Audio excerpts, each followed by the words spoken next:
Good afternoon, everybody. I'm Peter Wiggins, and it is 12:50 in the afternoon time on this Monday afternoon, February 3rd, 2014.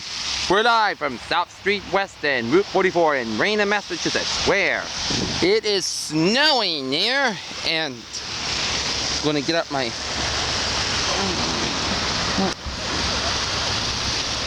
trusty little ruler. And how much snow did we get? 2 inches in Raynham. 2 inches in Raynham. And I see the snow is gonna let up sometime in the afternoon and evening and gonna clear up, and then Tuesday and Wednesday we're gonna get a storm about 6 inches here. And this is Peter Wiggins reporting for the Peter Channel News. We are live from Raynham, Massachusetts.